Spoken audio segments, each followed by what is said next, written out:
11 утра. Все, кто дождался, всем доброе утро. Итак, мы начинаем. Да, мы пропустили 2 субботы. Возмущенные зрители и сектанты наши, возмущенные, писали, что все, конец, жизнь останавливается, нельзя так долго оставлять без праведного слова. Поэтому мы вернулись, и теперь сегодняшняя суббота у нас как обычно. Поэтому традиционно, ритуально не забываем подписываться, ставить лайки, писать комментарии. Ух ты. Так, и соответственно, секунду. Да, и значит, все уже догадались, что с нами Владимир Золотарев. И мы начинаем наше субботнее собрание нашей секты небольшой. Хотя, с другой стороны, у товарища по имени Иисус Христос 2000 лет назад сектантов было еще меньше, чем у нас. И у нас есть большое преимущество, что мы разбросаны по всему земному шару. Поэтому нести слово правды уже проще. Плюс еще нам на помощь приходят технологии, которые ускоряют процесс передачи информации. Так что каждый, кто подписался, сделал репост и оставил лайк, способствует тому, что таких людей становится больше, и секта наша будет шире. И поэтому я передаю слово Владимиру для традиционной субботней проповеди.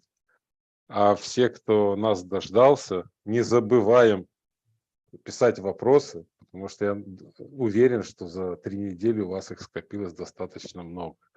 Поэтому сегодня я надеюсь, что вопросов будет много, и мы на них будем отвечать.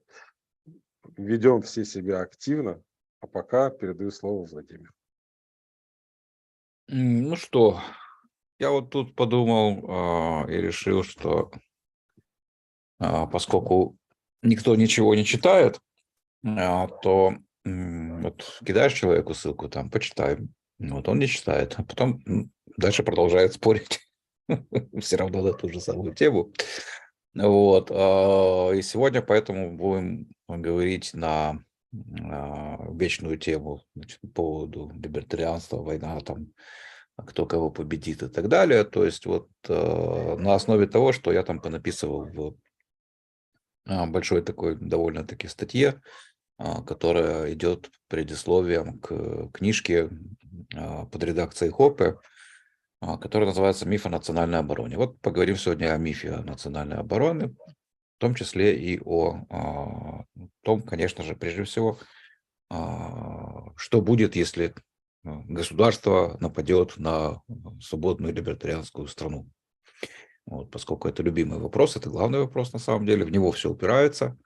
Вот, по многолетней, так сказать, практике, по многолетнему опыту, то есть все споры с любого рода этатистами, кроме, ну, там, самых упоротых, таких уже, которые просто, для которых это просто уже совсем уже вера, да, а вот те, кто готов как-то воспринимать аргументы, они, в принципе, готовы признать, что вот рынок это эффективно, потому что они, многие видели что называется, своими глазами, как отсутствие рынка в Советском Союзе и наличие рынка, допустим, у нас здесь, в нашей стране, что это означает на практике, да, что вот у вас были гастрономы, где ничего не было, где были очереди вечно за там каким-то буряком прогнившим.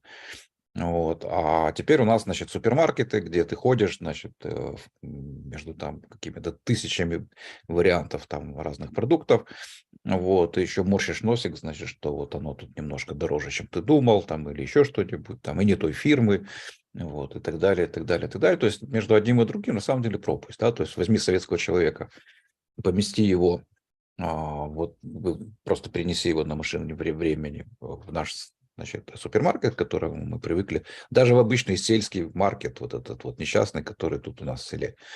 Вот. А у него, значит, глаза вылезут из орбит, там челюсть отвиснет, он подумает, что он попал за границу или куда-то, или что наступил коммунизм, потому что им, значит, коммунизм рисовали именно таким вот образом.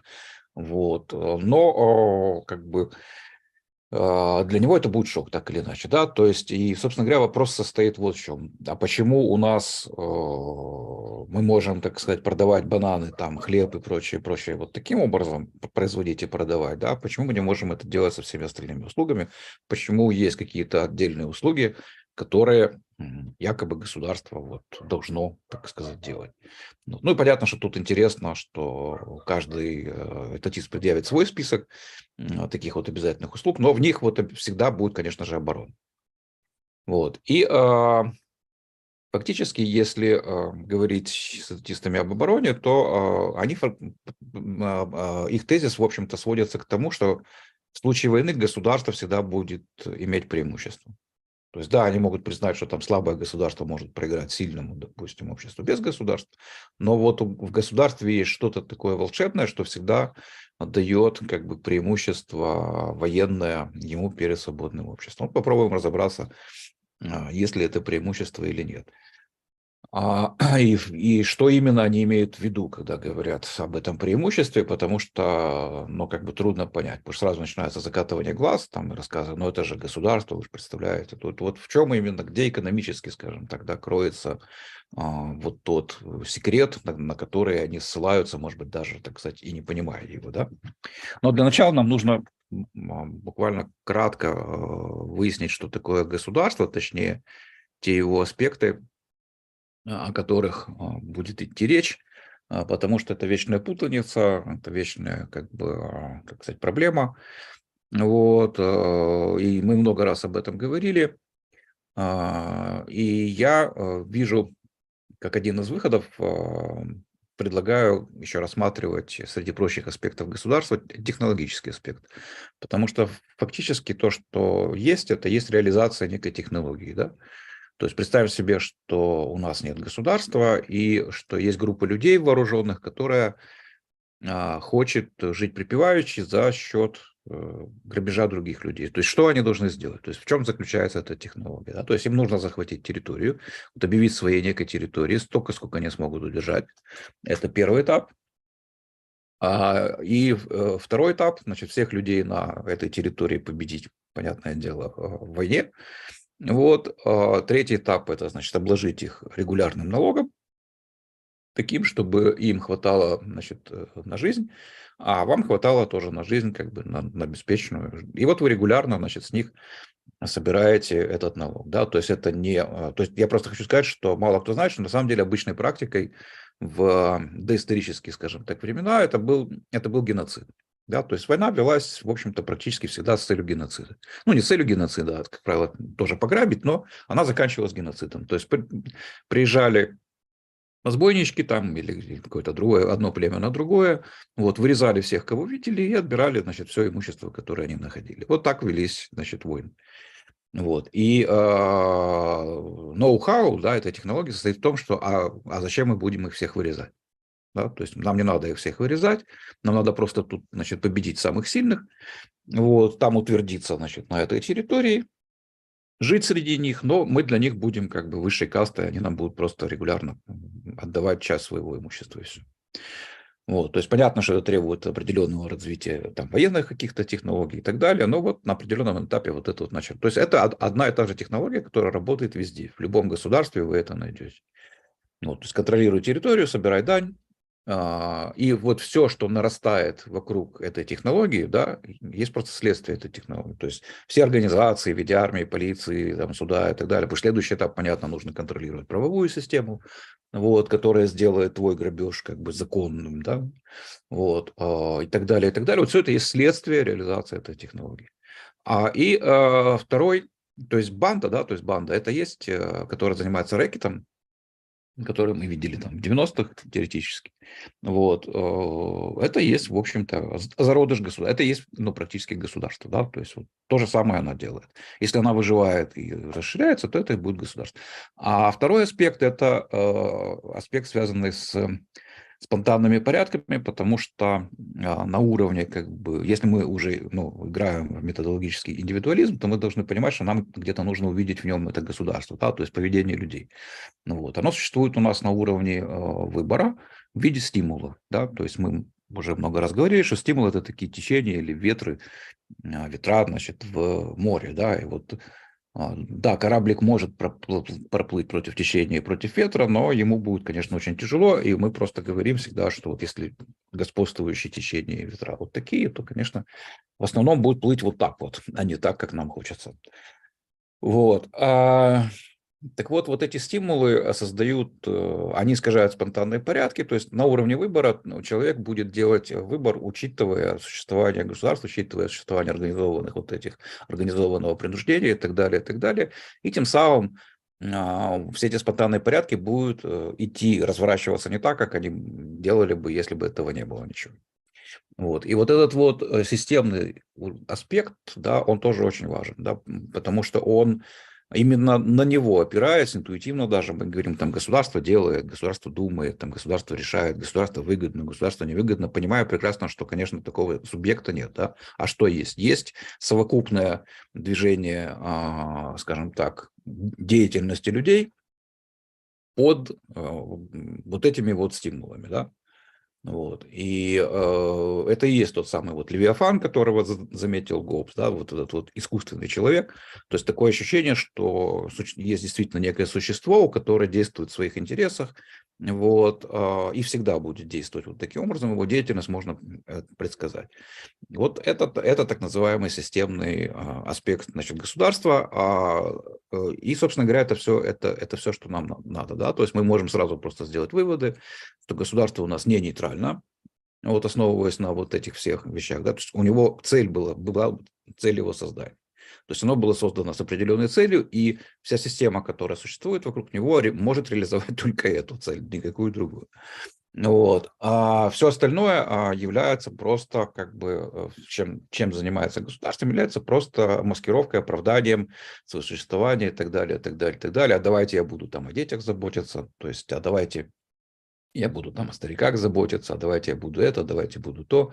Вот. Это просто как бы вполне закономерная, опять-таки, естественная деятельность, который мы, кстати, найдем и у мафии. Вот. Но если мафия, там, допустим, проводит это сознательно, то здесь уже за многие века это все проводится и реализуется даже не обращаясь к исходным, как бы, к исходной цели существования государства. Да? То есть люди, грубо говоря, просто ходят на работу, им плевать на то, там, с какой целью там, это государство существует. Вот они просто работают чиновничками, и просто в их интересах то, чтобы эта система все время расширялась, даже не думая о том, с какой целью она существует. Да? Вот. И те люди, которые получают от нее доход, они тоже об этом не сильно задумываются. Но, тем не менее, система существует, она продолжает грабить, и она продолжает расширяться, и грабить все сильнее, сильнее, сильнее. Значит, второй вывод очевидный, что государство всегда ведет войну против своего, в кавычках, населения. Да? То есть это, собственно говоря, является причиной ее появления, причиной существования. Вот, то есть вместо того, чтобы бегать, скакать, значит, там и рисковать тем, что тебе дадут таки рано или поздно по голове, значит, в попытках пограбить кого-то, да, то есть мы просто, значит, захватываем территорию, вот, всех разоружаем там, утверждаемся там в качестве самого сильного, и нам просто все приносят сами. Вот. Это и есть просто война, только в другом ее виде. Я ее называю медленная война. Да? То есть это просто медленная война против людей, которые живут на вот этой территории, которую, значит, государство контролирует. Ну и, конечно, вот этот главный вывод во всех, ну тоже тут, в данном случае все эти три вывода главные.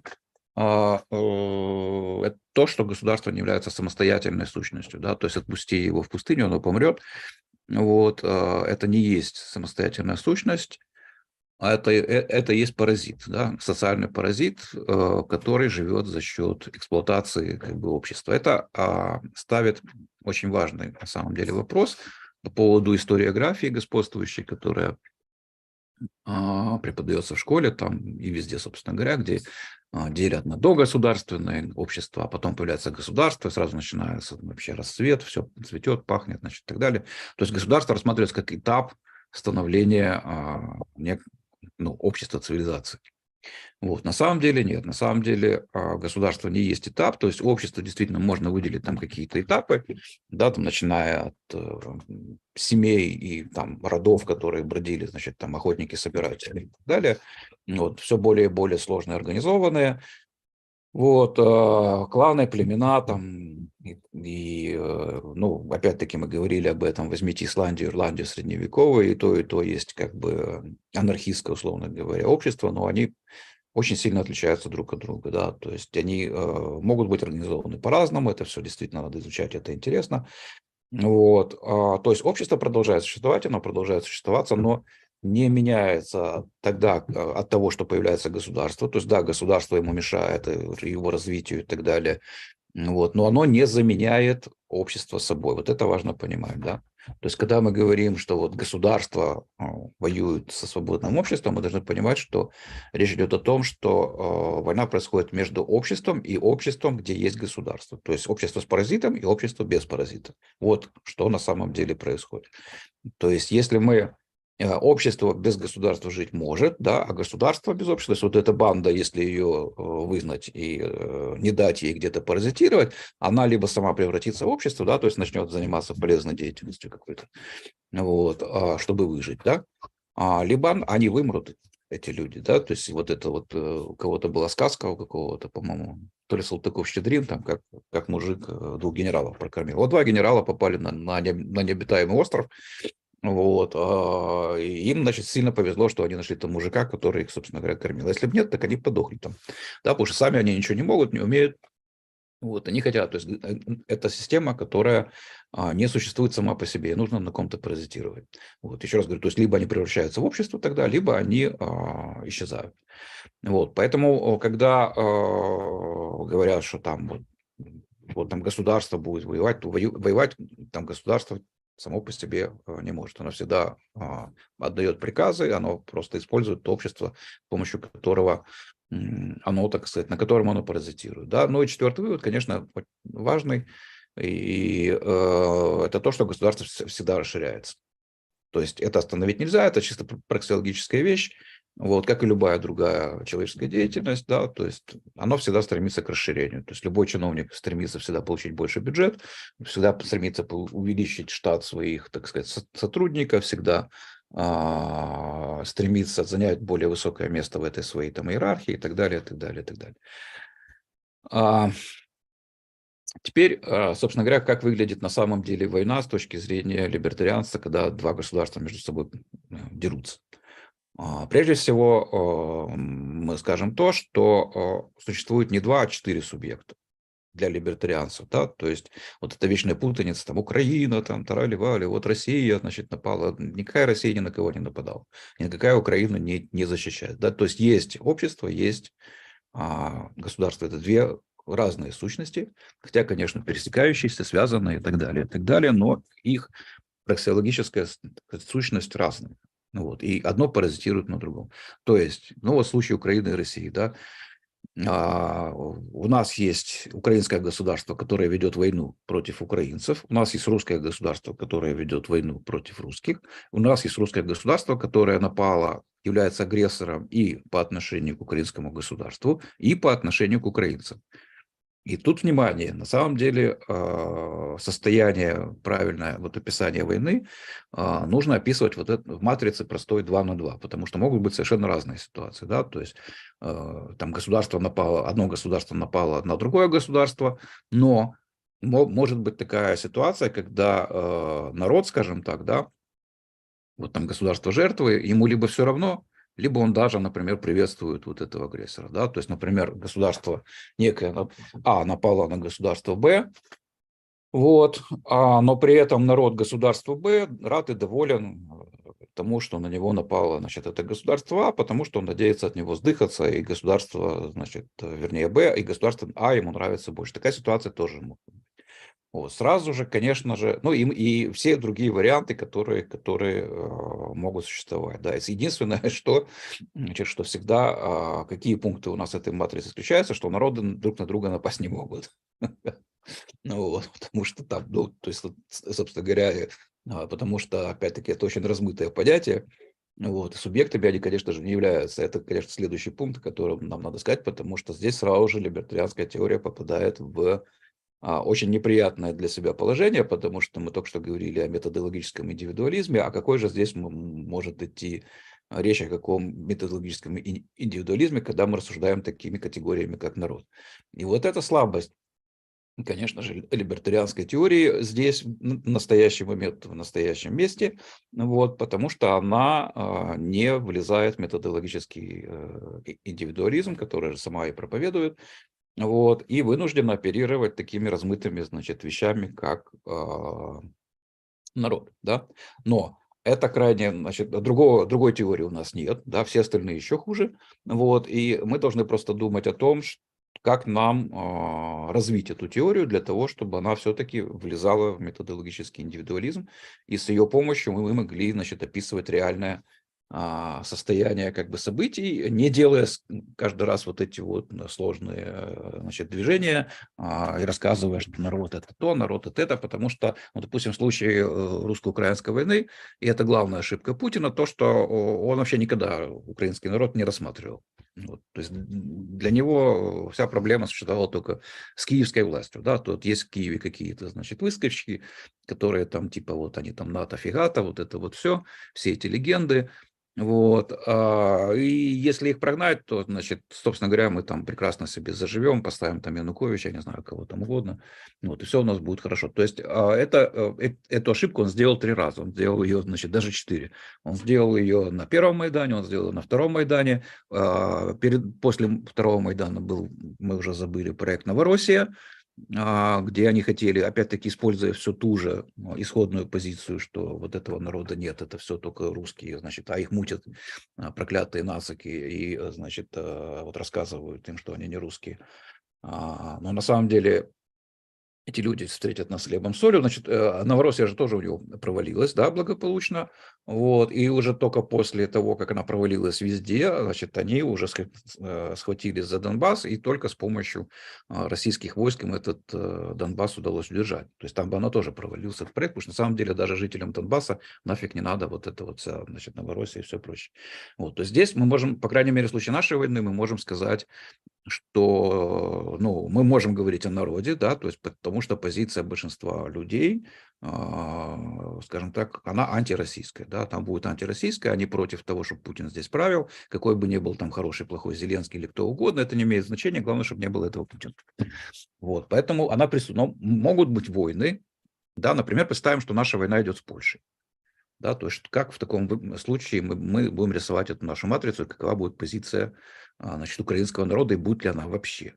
Я сильно подозреваю, что это будет очень большой разброс в мнениях, и мы не сможем сказать, что, собственно говоря, думает украинский народ по поводу войны украинского государства и польского государства. Вот аналогично, я думаю, и с польским народом, то есть народ в данном случае мы можем из формулы вычеркнуть, вот, и у нас останется просто, так сказать, война одного государства с другим. Вот. Но, тем не менее, вот другой теории у нас нет, и мы должны сказать, что и та теория, которая используется, значит, скажем так, вот официальными, да, силами, людьми, вот, она и тоже на самом деле учитывает существование народа, хотя нигде явно об этом не говорится. Она учитывает его, например, в таких вещах, как критерий победы. То есть, что такое победа? С точки зрения военной теории, это нанесение противнику политически неприемлемого ущерба. Да? И вот здесь, собственно говоря, у нас и кроется вот этот вот политически неприемлемый ущерб. Это и есть реакция никого иного, как народа.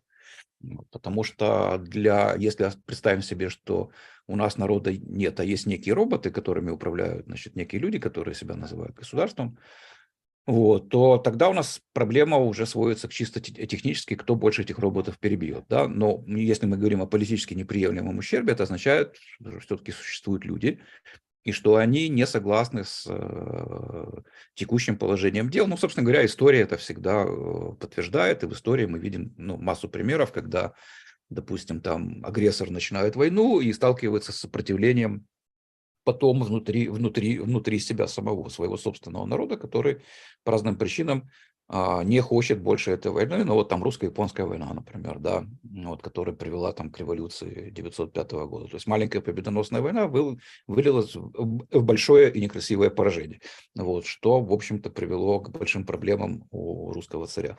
Вот. Ну и такие, это ж не один такой пример, их масса на самом деле таких примеров. То есть вот этот вот самый народ, он все равно в формулах вот в этих всех военных, скажем так, да, присутствует.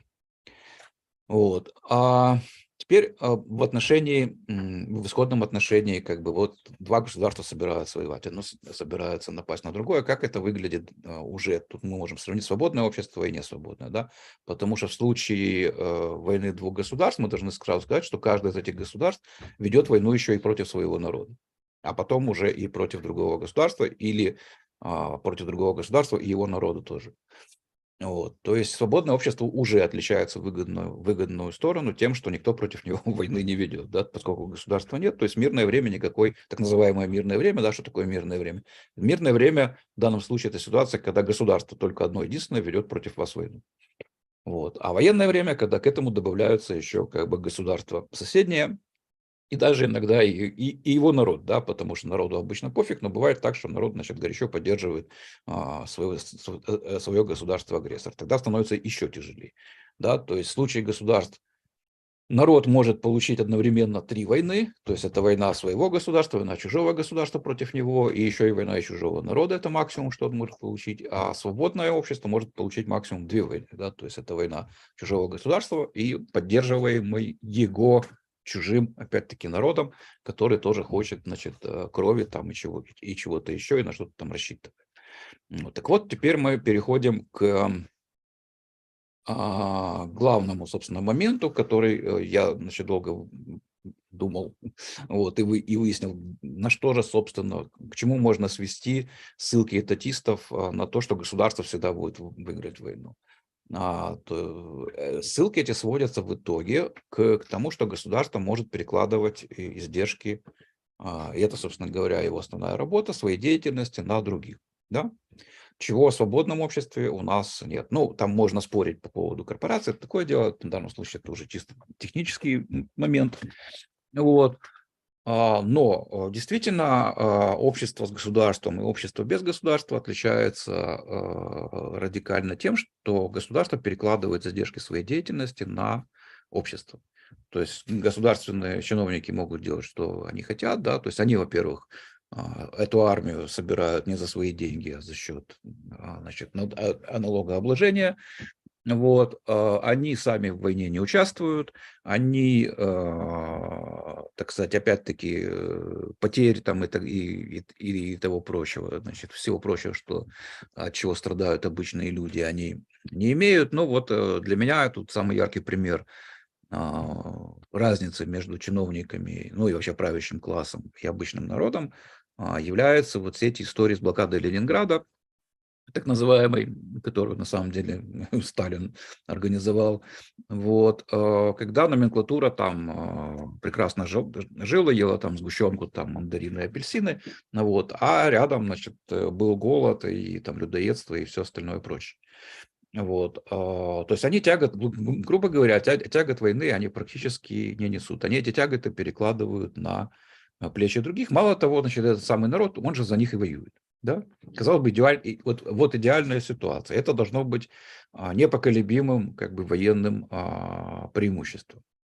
Вот. Но так ли это или нет? Да? Но, во-первых, чисто экономически, ну, вернее как, тут речь идет вот о чем. Вот у нас есть государство, оно может нести огромные издержки. А вот может ли такие же издержки нести общество? То есть мы видим, что если мы экономически будем смотреть на это дело, что с точки зрения экономики вопрос поставлен неверно. Потому что размер издержек – это не есть гарантия победы. Да? Вот гарантия победы есть правильно поставленная цель и правильно соотнесенные цели и средства. Вот это есть гарантия победы. Вот. А издержки, какими они большими не были, да, гарантия победы не является. То есть, грубо говоря, способность нести издержки больше, чем несет другой, не есть, так сказать, тот фактор, который гарантирует вам победу. Вот. Победа, ну, прежде всего, мы должны сказать, что победа, значит, опять-таки, чем она определяется? Она определяется ценностью ее для тех людей, которые участвуют в войне. То есть, если эта победа является ценной, то тогда люди готовы нести издержки и так далее, и так далее, и так далее. Опять-таки возьмем войну с Россией, возьмем гипотетическую войну с Польшей, просто мысленно их сравним. Да? То есть для украинца война с Россией является ценной. Вот, и победа в этой войне значит очень много, а в войне с Польшей, несмотря на все исторические претензии и конфликты, которые были, наверное, они по своим как бы масштабам примерно такие же будут, как и с Россией. Вот. Но, тем не менее, они уже как бы забылись и так далее, и так далее. В случае войны с Польшей вот этого ничего, ценность этой победы и вообще ценность этой войны будет, ну, мягко говоря, минимальной, скорее всего, да, я так думаю. Думаю, что люди, которые живут в Украине, они, ну, в основном со мной будут согласны. Кроме галичан, у них отдельные претензии. А все остальные, значит, будут согласны. В случае войны с Россией это не так. В случае войны с Россией большинство подавляющее, я думаю, вот, придает ей очень-очень большую ценность. Это означает, что если, допустим, ценность войны для агрессора меньше, чем для нас, да, то мы опять-таки выиграем. То есть опять-таки будем воевать, условно говоря, до тех пор, пока издержки не превысят, значит, нашу ту ценность, которую мы придаем победе в этой войне. Ну вот, это как бы один вопрос. А второй вопрос, кто сказал, что даже если представить, что там государство может переложить издержки, ну, больше, да, больше издержки на свой народ, чем свободное общество, кто сказал, что свободное общество не может переложить такие, ну, в смысле, что свободное общество не может вынести таких же издержек. Во-первых, свободное общество, если они уже так нужны, да, представим себе, что вот мы верно поставили цель, мы верно соотнесли цели со средствами, но все равно нужны очень большие издержки. Но почему вы решили, что мы не сможем их нести? Да, то есть, опять-таки, это определяется ценностью, сможем мы это сделать или нет. А во-вторых, свободное общество имеет то радикальное преимущество, что это будут реальные издержки. В случае государства эти издержки – это как большая бетонная плита, которая сверху вас всех прихлопнула. Вот. А в случае свободного общества это всегда индивидуальные издержки. Да, потому что некому командовать, некому вот эти дурацкие дебильные приказы отдавать, потому что, среди прочего, что означает перекладывание издержек? Это означает неэффективную деятельность. Да, то есть если человек не получает отрицательную обратную связь от своей деятельности, он склонен как бы творить, что попало. Да? С точки зрения вот эффективности, его эффективность будет очень низкой, потому что у него нет обратной связи. Вот представьте себе, огромная машина с отсутствием обратной связи творит некую фигню. Вот, реакция она не получает, потому что вся реакция у нас переложена, как бы, да, перекладывание издержек – это вот перекладывание вот этой вот реакции туда вот вниз.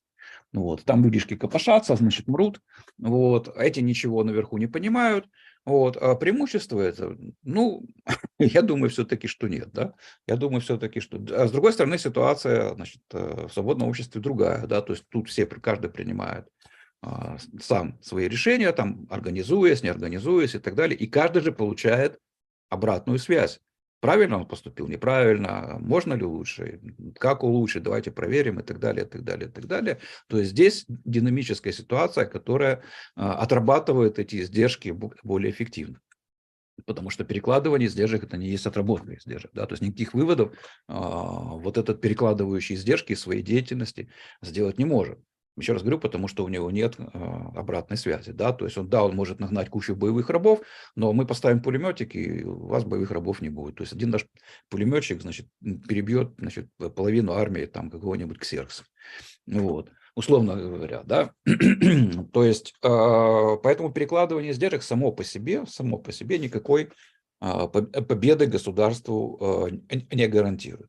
Но это была как бы абстрактная такая часть вот этих всех рассуждений, сугубо теоретическая. Теперь посмотрим на то, как, собственно говоря, эта штука реализуется на практике. Да? То есть, что имеется в виду, когда говорится, что государство перекладывает издержки, к чему это, собственно говоря, где мы можем пощупать и увидеть вот эти вот самые преимущества, которые, как считается, государство имеет перед свободным обществом, когда оно может перекладывать издержки. Ну, прежде всего, это, конечно, право призыва. Ну, вот, то есть призыв, это вот перекладывание есть вот этих вот самых издержек, то есть когда дядьки там в условном Кремле или где-то там в Вашингтоне хотят воевать, они сами воевать не идут, а они, значит, хватают на улице, значит, тех, кого могут схватить, значит, одевают их в форму и гонят вместо себя воевать. Ну, это на самом деле не государственное изобретение, это изобретение республиканское. Вот просто там, ну, с той разницей, что там дядек не было, которые это делали, там они сами это все делали, это было просто частью обязанностей гражданина.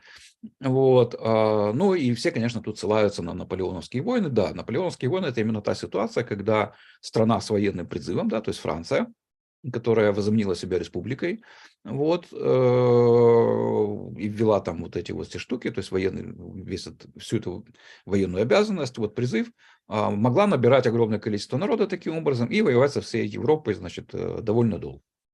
Вот. При этом, значит, почти эту Европу захватив, вот, но потом получив по голове в Испании и, значит, получив по голове в России, вот, и в итоге получив по голове под Ватерлоу. Вот. Но, тем не менее, да, шуму они наделали много, потому что монархии старые, в них никакого призыва не было. Да, то есть они столько же народу выставить против французов не могли. Вот. А французы могли постоянно пополнять, значит, запасы живой силы. Вот. И это, конечно же, очень сильно, ну, повлияло на способность их воевать и на ход вот этих вот всяких войн. Вот. И вот говорят, что, ну, как бы, вот раз государство может это делать, значит, оно имеет как бы преимущество, потому что, ну, просто потому что их будет много, да. Ну, тут опять-таки два разных вопроса. В одном, первый сводится к тому, означает ли численное преимущество гарантию победы. Вот. А второй вопрос сводится к тому, а почему, собственно говоря, свободное общество не может выставить тоже большую армию. Вот. На первый, как бы, вот этот подвопрос ответим, что, разумеется, нет, да, то есть в истории масса примеров, когда одна армия побеждала другую, меньшая по численности побеждала большую по численности, притом там в разы, там, да, вот, не помню, где какая-то битва в Столетней войне, когда там англичан было в 5 раз меньше, чем французов, вот, но почему-то все закончилось печально для французов. Вот, ну и так далее. То есть таких примеров много. То есть численность, да, она важна, конечно, вот, но это не есть главный фактор на самом деле в ведении войны, особенно если одна сторона простимулирована, другая нет, ну и так далее, и так далее, и так далее. Еще 54 фактора мы можем, так сказать, привести для того, чтобы исключить вообще с доски, убрать эту численность как таковую. А второй вопрос, ну, действительно гораздо более важный, а именно, почему действительно свободное общество не может выставить столько людей. Берем Швейцарию, да, то есть относительно свободное общество, вот, с ее вот этой системой, это, ну, фактически республиканская вот эта самая система, она была бы точно такой, если бы там не было государства, даже того вроде бы не очень большого, которое в Швейцарии есть, потому что система вообще, кстати, функционирует практически мимо государства. Ну, вот. То есть Швейцария может за 24 часа, по-моему, развернуть, по-моему, 2 миллиона людей. Да? То есть вот маленькая Швейцария, вот представьте, Путин туда приперся, вот, значит, со своей России 140 миллионов, да, вот он из них там наскреб 300 тысяч, и вот он, значит, полез на Швейцарию, да, вот Швейцария ему выставила, вот просто давайте сравним, вот там есть призыв, да, там, ну, призыв, но другого рода, там просто есть республиканская вот эта обязанность служить. Вот, и 2 миллиона, то есть армия, получается, швейцарская, вот этой маленькой страны в несколько раз больше будет, значит, этой армии, вот этого Путина, этой огромной страны. Вот, поэтому, ну, нет такой закономерности, значит, железной, которая говорит о том, что свободное общество никогда не выставит, значит, не может выставить большую армию. Мы не знаем. Мы не знаем, как можно организовать это дело по-разному, особенно если вы живете на границе, как мы здесь. Вот, и у вас есть, значит, противник, который вам грозит, и которым вы знаете, что он есть, и с которым вы воевали, вот, то, конечно же, всякая воинская доблесть и так далее будет цениться, и как бы эта ситуация совсем другая, если бы вы жили где-то на острове в каком-то океане и никогда не видели других людей. Тогда вам армия, наверное, была бы не нужна. и человек, который бы там, живя внутри, начал бы рассказывать, что надо бы вооружиться, а мало ли что, вдруг там приплывут какие-то португальцы, вот, то все остальные крутили бы, значит, пальцем у виска и говорили, где эти португальцы, значит, что ты тут выдумываешь, и там португальцев не бывает. Вот. И, конечно, да, такое общество сильно бы рисковало, потому что они бы рано или поздно приплыли бы. Вот. А здесь, когда все ясно, ясно, вот он противник, да, и до тех пор, пока эта империя существует, она будет угрожать, вот, то, конечно же, если мы переносим это опять-таки на поля, значит, Украины, то, конечно же, здесь будет, скажем так, сделано все в свободном обществе для того, чтобы все эти люди умели стрелять, готовить их с детства, там, вот, гражданская оборона и так далее, и так далее, и так далее. Наоборот, в свободном обществе это будет легче, как это показывает наш нынешний опыт. Вот. Потому что мы видим, что государство мешает этому всему. Следующий момент. Государство может иметь регулярную армию. А вот типа свободное общество почему-то считается ее иметь не может. В чем плюс регулярной армии? На самом деле плюс не в том, что какое-то количество людей служит в настоящий данный момент, вот, и типа готовы отразить нападение. На самом деле нет. То есть вот я в детстве увлекался военной историей, подростком, да, там у меня была книжка 12-томник «История Второй мировой войны» советская. Вот она тоже, это была одна из причин, почему я стал антикоммунистом, потому что я читал эту книгу. Вот, и вообще там интересовался мемуарами разными, все историями войн, все, что мог достать, я читал. И вот меня еще тогда поразило, что вот какую историю войны не откроешь, там любой, да, всегда встретишь, значит, такие слова: страна была не готова к войне. Вот о какой стране речь не идет, о какой войне речь не идет, всегда она не готова к войне. При этом у нее есть регулярная армия, как правило. Вот. А регулярная армия есть, а к войне не готова. Как так, да? А зачем тогда регулярная армия, если она не готова к войне? Вот. Но на самом деле, как человек военный, я знаю, что регулярная армия нужна не для того, чтобы быть готовым к войне, она никогда не будет готова, это правда. Вот. Для того, чтобы иметь заранее готовую структуру подразделений, структуру там складов, структуру уже организованную иерархию, организованные уже известные способы взаимодействия всех этих вещей. И вот когда склады там продовольствия, боеприпасов и всего прочего, вот, и людей, которые эти структуры наполнят, да, то есть когда начинается война, то начинается наполнение вот этих всех уже готовых структур. Вот, и тогда уже у нас получается армия на поле боя, то есть это несколько другая уже история. Вот, вот в этом и есть единственное преимущество как бы регулярной армии, да, то есть то, что она заранее существует в виде некого шаблона, который просто потом наполняется ресурсами и людьми. Вот. И в этом смысле она, да, это некое преимущество. С другой стороны, опять-таки, не все государства имели регулярную армию. В Британии долгое время не было регулярной армии, после Кромвеля особенно. То есть они это дело очень сильно не взлюбили.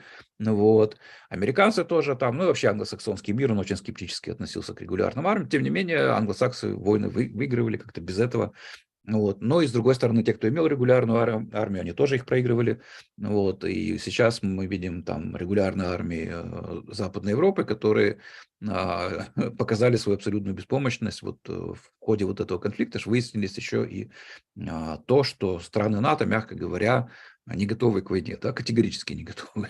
Вот она, регулярная армия, которая там за наложики живет, значит, прекрасно, вроде бы как бы должна быть готова к войне, и все не должно быть, а начинают копать, у них там танки не ездят, самолеты не летают, значит, людей нет и так далее, и так далее, и так далее. Вот. Непонятно, почему, собственно говоря, в свободном обществе не может быть вот этой самой структуры, почему не может быть, допустим, таких вещей, как войска ПВО или перехватчики, значит, самолеты, которые, то есть, те виды войск, которые должны пребывать на боевом дежурстве в мирное время. То есть, если там пехота разная, ее не надо иметь под ружьем, вот, в мирное время, то это именно те вооружения, которые должны быть в боевом состоянии всегда, да, потому что это то, что отражает первый удар. Авиационный, конечно же, прежде всего. Вот, то есть это противовоздушная оборона, как в виде различных систем противовоздушной обороны, всяких там С-300 или Патриотов, да, и, значит, авиации в лице перехватчиков. Вот. Я не вижу ни одной причины, почему эти структуры в виде частных армий которые существуют по подписке, не могут существовать в мирное время в свободной стране. То есть вот назовите хоть одну причину, почему этого не может быть. Никаких, ну, как бы закономерностей, да, которые бы это запрещали, нет. Да? То есть вот я знаю, что там в любой момент могут налететь москали, просто организую, значит, здесь сбор денег там и так далее, и так далее. Вот, и мы платим этим людям, которые сидят на этих, значит, станциях, сканируют небо, там производим ракеты, вот, и делаем все для того, чтобы их первый удар мы могли, значит, отразить и прикрыть, прежде всего, с воздуха от того, чтобы они не нанесли нам, значит, решительного, как бы, поражения сразу же за счет, допустим, превосходства в воздухе. Ну вот, то есть нет никаких, опять-таки, экономических причин, да, почему этого не может быть. Вот. Дальше. Еще связанный с этим, но другой пункт, а именно то, что государство имеет централизованную армию. Да, то есть регулярная армия – это одно, централизованная армия – это, ну, другой признак, как бы, военный. Вот, то есть, да, регулярная армия в основном централизованные, но не все централизованные армии регулярны. Вот, ну так или иначе. А, То есть о чем идет речь? Речь идет о том, что управление войной производится из одного центра. Вот о чем идет речь. Да? Есть, значит, некий генеральный штаб, и вот они там, значит, сидят, генералы, значит, там у них там теория игр, они активно ее используют, значит, это вот все просчитывают, все эти конфликты, вот, рисуют там на картах стрелочки и так далее, и так далее, и так далее, и двигают, значит, по карте вот эти вот танчики, значит, людей туда-сюда, вот, как бы из одного центра управляя войной. Является ли это преимуществом? Это, ну, давайте сразу скажем, что это своего рода госплан. Да? То есть что это такое? Это централизованное управление, это госплан. Это попытка управлять ходом неких событий, которые на самом деле состоят из множества разных совершенно событий и множества разных обстоятельств. То есть люди в этом генеральном штабе не имеют ни малейшего представления о том, что происходит на самом деле на войне. Да, это многократно отмечалось разными, так сказать, вот наблюдателями, вот, ну, включая, опять-таки, ну, мы, бывшие советские люди, значит, и учили в школе, значит, «Войну и мир», и вот там вот это знаменитое, там, «Майная колонна Баширин», там, и так далее, вот это «Майная колонна Баширин», то есть, где Лев Толстой издевается над, значит, самонадеянностью генералов, которые думают, что они командуют боем, общий войсковой бой происходит, да, всего-навсего, да, на большом достаточно, как бы, театре, вот, но, тем не менее, это обычный общевойсковой бой. И даже здесь, как бы, человек, который с претензией на то, что он командует, как бы, вот этим всем, да, он на самом деле командовать не может. Это знал, но это знал не только Лев Толстой, это многократно описанный, как бы, феномен, и включая, например, то, что опытные военачальники его использовали, такие как, например, адмирал Нельсон, вот, который, ну, человек был с юмором, вот, у него есть там всякие разные, значит, афоризмы, и в том числе и касающиеся того, что лучший способ, значит, ведения, ну, командования боем, да, это просто отдать его значит, тем людям, которые, собственно говоря, и воюют непосредственно.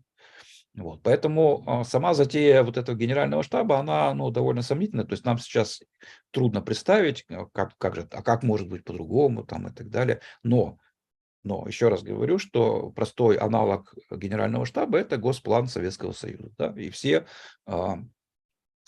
как бы минусы, которые имеет государственное планирование в случае, значит, экономического планирования, они имеются и в случае военного планирования. Вот. Это на самом деле тут тоже точно такая же экономическая деятельность. Вот. И если мы говорим о том, что центральное планирование плохо для экономики, то оно точно так же плохо и для войны. По той простой причине, что центральный планировщик не знает всех обстоятельств, не знает всех задач, не знает, как бы, на самом деле, как развиваются события. Вот. Но есть еще более простой вариант, как бы, ответа на этот вопрос, да, что вот у вас не будет централизованной армии, безусловно, не будет, да, без свободного общества централизованной армии не будет. Но мы просто должны подумать, почему в государстве армия централизована. А централизована она не потому, что так лучше, а потому, что это политический момент, а не военный. Да?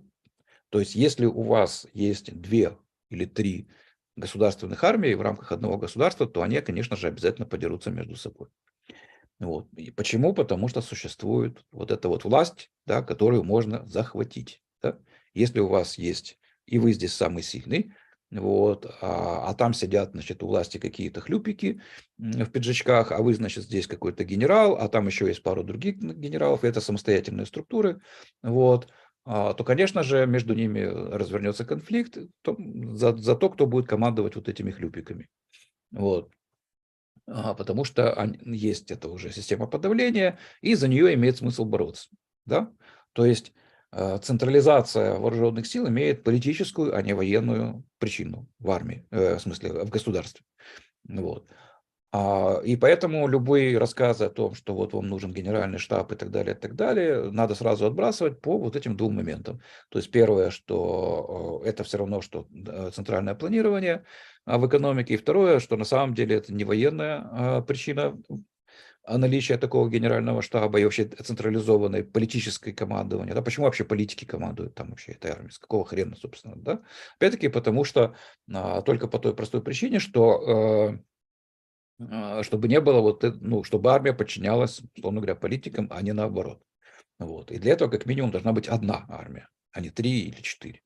Вот. Поэтому вся эта централизация, она имеет под собой исключительно политические, так сказать, причины. Следующий момент – это дорогое вооружение. Да, вот у людей сразу начинают гореть глаза, когда им рассказываю, что будет свободное общество, там, и оно без государства отобьется от государства, если оно на него нападет. Ну, сразу начинают рассказывать про F-16 или еще того хуже, про F-35, который стоит как половина Украины. Вот. На самом деле, я как человек, который в ВПК работал и имею еще отца, который всю жизнь вообще там проработал, знаю, что, и, собственно говоря, это никакой не секрет, это знают все, кто интересуется вопросом, что продукция военного промышленного комплекса по цене завышена там, условно говоря, от 2 до 100 раз, да, то есть вот в диапазоне, в зависимости от того, что. В зависимости от того, что. Если там какой-нибудь там крышка от унитаза, там, условно говоря, это действительно какой-то там пример гулял долго, значит, которая стоит там $20, да, армия, они ее продают за 100, вот, к примеру, да, вот, и так далее, и так далее, и так далее. То есть это просто экономическая ситуация, которая характеризуется монополией покупателя. Если такая ситуация есть, особенно если это есть и монополия продавца, и монополия покупателя, то ни о каких ценах речи идти не может. Да? То есть как у нас решается тогда вопрос политический, он решается. Он решается политически. Если у вас монополия покупателей и еще и монополия продавца, как у нас, например, да, в Украине, потому что на Западе там все-таки есть несколько компаний крупных, производящих вооружения, вот, более-менее присутствуют какие-то элементы конкуренции. Вот, но и то это уже очень условно. То в нашем случае у нас с 2 сторон монопольки. То есть они будут, условно говоря, брать денег столько, сколько смогут, а не столько, сколько это стоит на самом деле. Потому что опять-таки оплачивает банкет кто? Налогоплательщик оплачивает банкет. Вот. Поэтому говорить о том, что вот оно вот действительно столько стоит, как минимум, глупо. Да? Как минимум глупо. И второй момент, то есть оно на свободном рынке, а если это свободное общество, то здесь нет монополии покупателя, вот, и нет монополии, соответственно, продавца. Поэтому на свободном рынке оно будет стоить дешевле. Если мы говорим, что оно должно быть вот такое, вот такое, вот только F-35 должен. Все, никакой другой самолет. Хорошо, но тогда мы должны понимать, что этот F-35 на свободном рынке будет стоить дешевле раз в 100. Да, то есть, уже цена более-менее приемлемая этого F-35. Но главный вопрос не в этом. Главный вопрос в том, кто сказал, что вам нужен F-35. Откуда вот это все, да? То есть все эти вооружения есть следствие определенной тактики и стратегии, которые применяют государственные армии. которые, как мы уже сказали, живут в условиях, когда они перекладывают издержки на других. То есть они могут гнать живую силу там толпами, да, вот они могут пушечками стрелять там так или эдак, вот самолетики у них там, танчики. А если у вас нет монополии на разработку стратегии и тактики, а она есть в случае государства, то, соответственно, у вас может те же самые задачи вы можете решать другими средствами. Может быть, вам и не нужны эти танки, может быть, вам и не нужны эти самолеты, откуда вы знаете? Вы же не пробовали. Вам это все, значит, было навязано в ходе вот этих вот государственных войн друг с другом, опять-таки в ситуации, когда у этих людей неограниченный как бы финансовый и людской ресурс, то есть они находятся в ситуации, когда они могут действовать неэффективно, что они, собственно говоря, и две мировые войны нам показывали. Вот, то есть по количеству жертв там, и так далее, это говорит о неэффективности, да, потому что цели были достигнуты ценой огромных потерь. Вот, цели этих войн, то есть это говорит о том, что вся эта система крайне неэффективна. Вот. Поэтому, если у нас есть конкуренция в стратегиях, тактиках и так далее, то мы должны сразу же сказать, что, может быть, нам и не нужен будет F-35. Может быть, мы как-нибудь по-другому, значит, решим те же самые задачи, которые сейчас мы пытаемся решить с помощью F-35. Вот. Но в качестве примера я всегда привожу этот пример, и я думаю, что в других видах как бы вооружений мы тоже можем найти такие интересные вещи. Вот. Это противоракетная оборона, это моя, значит, военная специальность, меня учили этому 5 лет, и потом я еще работал некоторое время, значит, инженером-испытателем, испытывал системы противоракетной обороны. Это очень дорогая штука, это самые дорогие вооружения, которые только, значит, существуют. Вот. Даже Советский Союз мог позволить себе иметь только одну систему противоракетной обороны вокруг Москвы, Соединенные Штаты прикрывают одну или две, я уже не помню, сколько там баз, вот этой старой своей системы противоракетной обороны. Больше они как бы не разрабатывают это дело, потому что оно дорого и на самом деле малоэффективно, потому что задача преодоления противоракетной обороны решается путем увеличения числа боеголовок. Если мы говорим о ядерном оружии, да, то неважно, значит, сколько боеголовок на вас упадет, одна боеголовка способна решить задачу. Да? Если одна боеголовка способна решить задачу, значит, мы запускаем 100 боеголовок, 99 вы сбиваете, 100-я прилетает, и мы получаем тот же самый эффект, как если бы все 100 упали. Вот. Но, тем не менее, все это разрабатывалось, производилось, значит, и так далее. Вот. Но существовало решение. Речь шла тогда о межконтинентальных баллистических ракетах, то есть вот аналоги вот этих самых кинжалов. Я всегда, меня начинает коробить, когда я вот про эти кинжалы и всю прочую гиперзвуковую фигню слушаю. Вот. А на самом деле любая межконтинентальная баллистическая ракета, ее боеголовка, когда она попадает в плотный слой атмосферы, это есть уже гиперзвуковая вот эта самая фигня, которая летит там с скоростью больше 8 махов. Вот. Поэтому вот эти все вопли, что вот этот кинжал, он там такой, он там сякой, ну да, вот оно там где-то летит, но под гиперзвуковыми имелись в виду ракеты, которые в состоянии лететь в атмосфере с такой скоростью долгое время. Ну вот, потому что и кинжал, и боевая, значит, часть межконтинентальной баллистической ракеты в атмосфере проводит меньшую часть своей жизни. Основную часть своей жизни он летит там либо в космосе, вот, либо в случае кинжала он, значит, свободно падает там и так далее. Но вот когда у вас будет, значит, ракета, а это, значит, крылатая ракета, а не баллистическая, если мы говорим о движении в плотных слоях атмосферы, значит, которая будет способна долгое время лететь с такой скоростью, значит, в атмосфере, тогда вы можете говорить, что у вас есть гиперзвуковая ракета. А кинжал это просто, значит, Искандер, привязанный к самолету. Все, то есть тут никакой гиперзвуковости нет. Это обычная та же фигня, что межконтинентальная, значит, баллистическая ракета, да, у нее высокая скорость, но никакой тут вот этой вот чудо-техники тут нет. Ну, так или иначе, это я отвлекся. Так вот, для таких высокоскоростных целей существовало, для их уничтожения существовало прекрасное решение в виде пылевого облака. Вот. Я, значит, еще здесь немножко отвлекусь, сейчас буду заканчивать, потому что я смотрю, что мы не успеваем. Вот. Значит, была, ну, люди как бы старикашки вроде меня, они могут помнить, значит, в советское время был этап такой гонки вооружений, когда американцы начали ставить ракеты, так называемые МХ, ракеты компактного базирования, так называемые. Вот. В чем состояла фишка? Почему? А Советский Союз, значит, извивался в корчах, просто, значит, там брызгал слюной, катался по полу и всячески, вот в каждом номере газеты, значит, «Правда», там печатали статью, какие негодяи, вот это вот компактное базирование, вот это все. Вот папа мой ходил хихикал, значит, всегда по этому поводу. Вот. И я его, ну как-то расспросил, почему он хихикает. А он, а поскольку люди, значит, ученые разные, они как бы нейтральные всегда. То есть они, даже если он как бы работает на советских, да, то он все равно как бы в состоянии оценить способности противника. Да, то вот, и отец тогда говорил, что американцы сделали, значит, Советский Союз очень изящно. Вот, а именно, если вы размещаете шахты баллистических ракет рядом друг с другом, а это и есть, собственно говоря, метод компактного базирования, вот они там, допустим, там десяток шахт стоят впритык друг к другу. Вот. Они все хорошо забетонированы, то есть, и тут, значит, совок решает атаковать эту базу, вот, и пуляет по ней некоторым количеством, значит, ядерных зарядов. Вот первый ядерный заряд прилетает, происходит взрыв, но на самом деле никакой ядерный заряд, там только супер-пупер, там какой-то там огромный, может сразу эти все, значит, шахты уничтожить. Нет, таких зарядов не было. Уничтожается, одна-две, а остальные себе спокойно выпускают в ответ ракетки, да. И когда ракетка взлетает, она взлетает через облако вот этой пыли, которую поднял, значит, первый удар.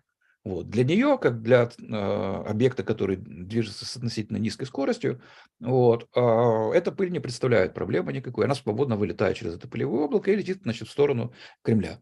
Вот. А ракеты, вернее, боевые части, которые продолжают падать, значит, советские, они, как раз попадая в это облако, они сгорают, потому что они летят вот этой вот с гиперзвуковой вот этой скоростью.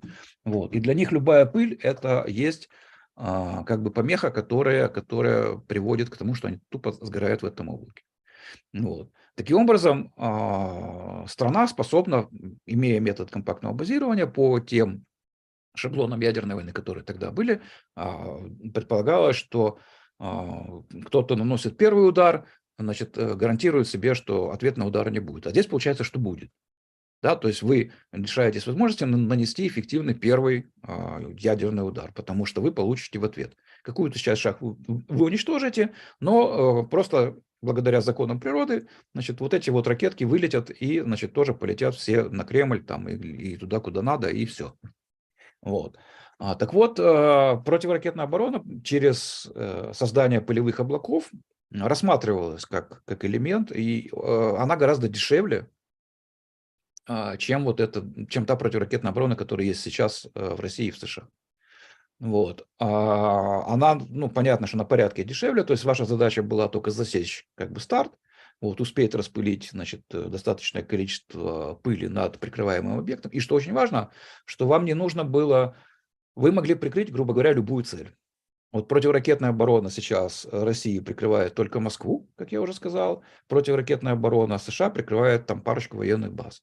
В случае, если у вас есть, вы применяете стратегию пылевых облаков, вы можете прикрыть любую цель.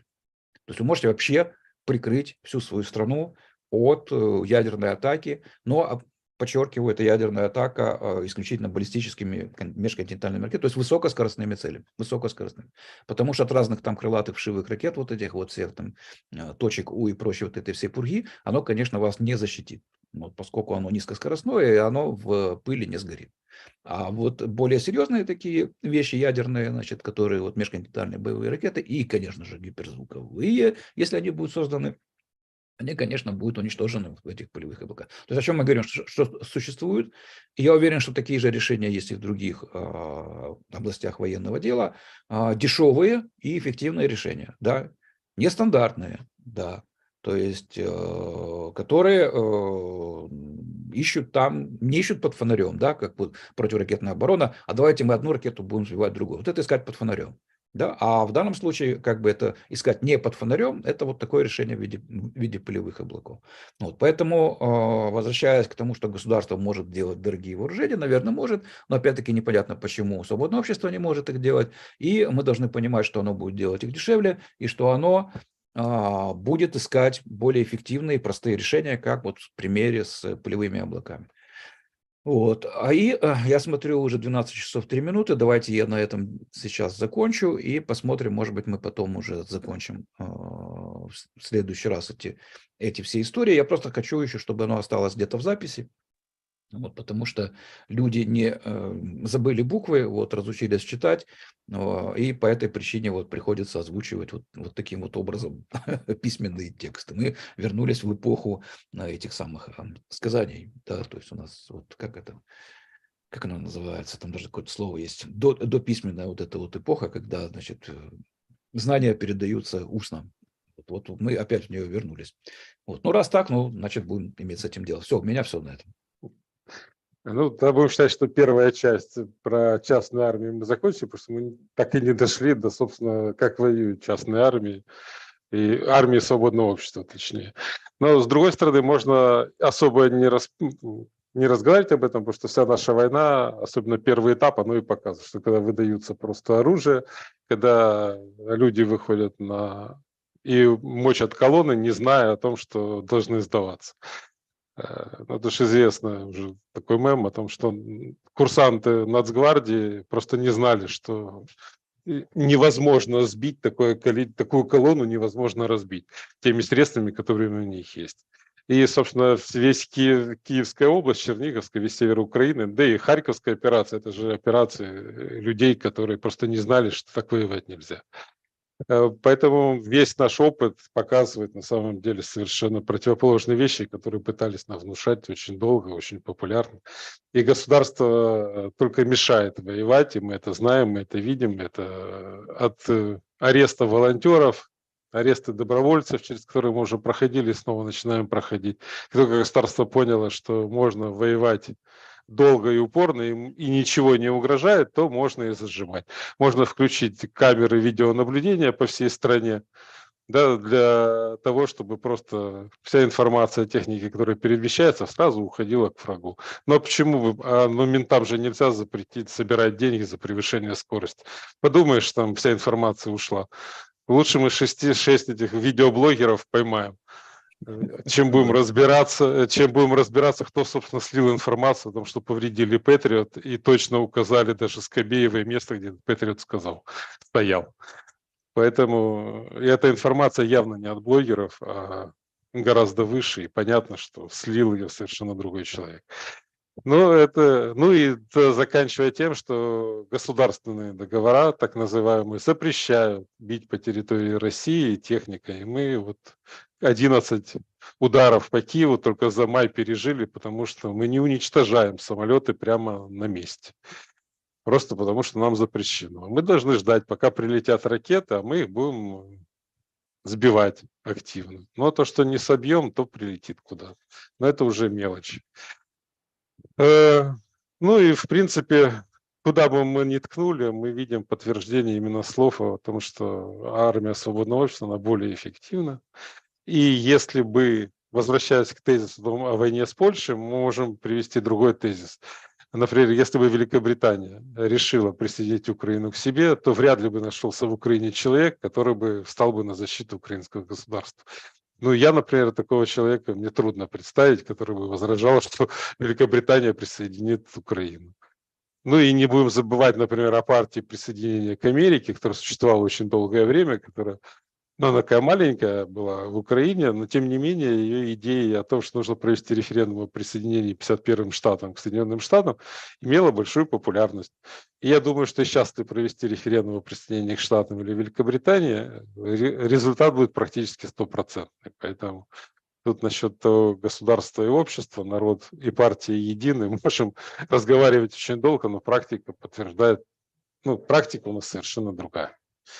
Ну, час мы проговорили, поэтому сегодня будем заканчивать. И в следующий раз, наверное, или продолжим на эту тему, или придумаем какую-нибудь новую тему.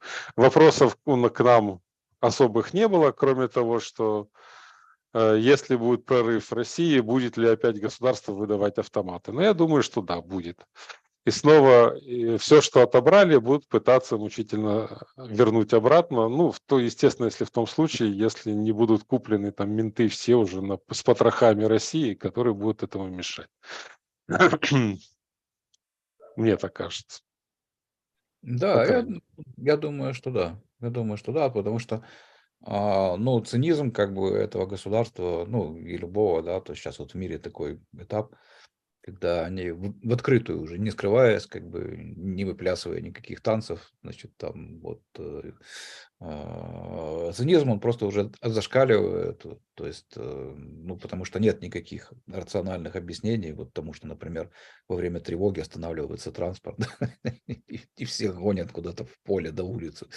Вот, но это бред, да, то есть это бред, а вы должны терпеть. То есть на самом деле это газлайтинг. Вот много раз об этом говорили, то есть это все элементы газлайтинга, вот, абсурдные приказы, которые, значит, вам не объясняют, почему это так, то есть, а вы выглядите как ребенок, который вот плачет, значит, требует, чтобы ему объяснили, а взрослые как бы считают, что нет, не надо, там, он еще маленький, типа, не поймет, они просто показывают свою власть над ним, значит, полную категорическую власть, то есть делать абсурдные вещи, это заставить делать другого абсурдные вещи, это показывать, ну, демонстрировать полную власть над ним.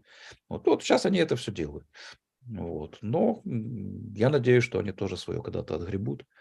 Вот. Но, к сожалению, возможно, что и в том числе и ценой, и за наш счет, как обычно, в том числе, да. То есть это может быть тогда, когда по каким-то причинам дела, значит, на войне пойдут плохо. Вот. Настолько плохо, что они опять зашевелятся, вот, и вспомнят, что они очень любят украинский народ, вот, там, который, значит, вот там из последних сил, ну, вот, защищает их от от москалей.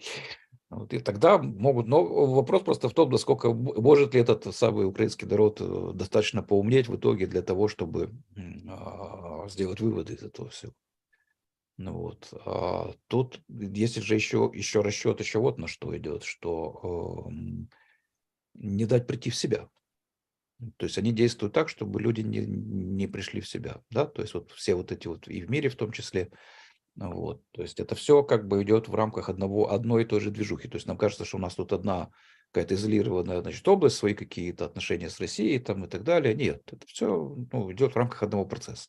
Я скажу, что плана, да, то есть, ну, план этот лепится на коленке на ходу, скорее всего, вот, но процесс это точно один и тот же, то есть, который в том числе состоит в том, что не дать, значит, ложкам прийти в себя. Ну вот, сначала вам ковидка, локдаун, то есть глаза выпущены у всех, значит, что происходит там. Как только вы немножечко с этим освоились, да, то есть поняли, что к чему, значит, начали вопросики потом себе позволять там и так далее. Вот, но вот в случае нас там тут же война. То есть в себя после ковида не пришли, вот вам сразу же война. Вот, после войны будет еще что-нибудь. Вот. Именно для того, чтобы не дать осмыслить, не дать паузы какой-то, потому что общественные вот эти все вещи, они очень медленные вещи. Это всегда дискуссии, это всегда переосмысление, споры, там драки, вот, и прочее, прочее, прочее. То есть для этого, ну, для этого нужно время. Да? То есть когда события происходят, то времени для этого нет, потому что надо реагировать на события. Вот, то есть после войны будет что-то еще, да, чтобы именно не могли прийти в себя и осмыслить, понять, что происходит, сделать какие-то выводы и уже потом сопротивляться, да, то есть когда уже человек понимает, ага, вот оно так, вот оно эдак, и вот он, значит, виноват в этом, во всем, значит, а не дать ли ему нам по роже. Ну вот, ну, то вот именно не дать ему сделать предыдущие все шаги для того, чтобы, значит, он мог потом дать по роже, вот это сейчас как бы задача номер один. Ну вот, я просто смотрю, ну, что там на Западе тоже происходит в этом постковид. То сейчас там, да, сейчас выглядит как некая пауза, вот, но там идет как бы еще нагнетание, значит, параллельно этой самой потеплистской всей этой истерии.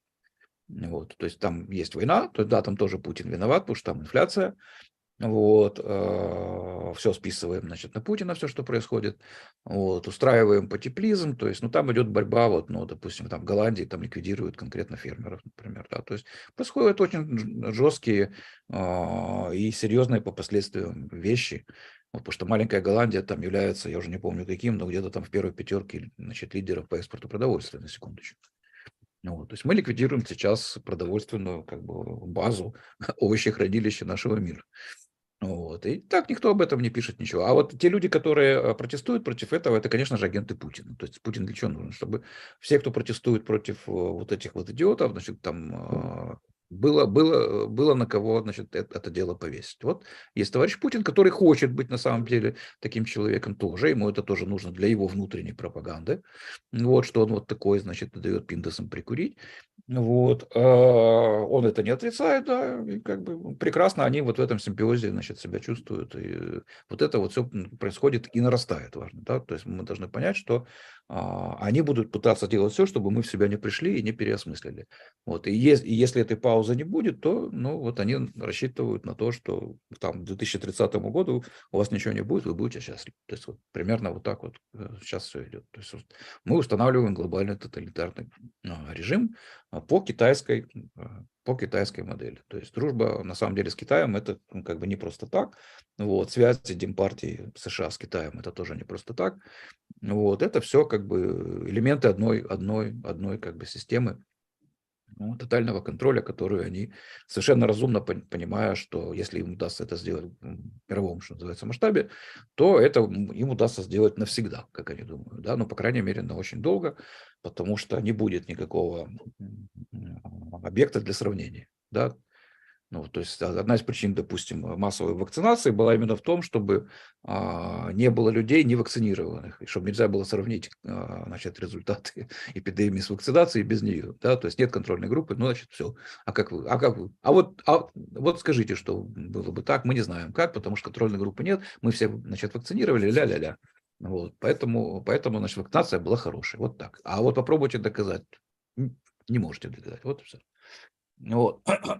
Точно так же и здесь. То есть представим себе, что вот у нас есть история Советского Союза и Запада, да, и распада, значит, Советского Союза, которая на 90% эта инерция, значит, до сих пор существует в плане идеологическом, происходило потому, что был Запад, на который можно было показать пальцем и сказать, что там лучше. Это было объективно, потому что были люди, которые это видели, вот, и они рассказывали там о супермаркетах, переполненных едой там, и так далее, о людях, которые улыбаются на улице, ну, вот, вежливо, значит, ну, как бы ведут себя друг с другом и прочие там чудеса, вот, недоступные, значит, простому советскому человеку.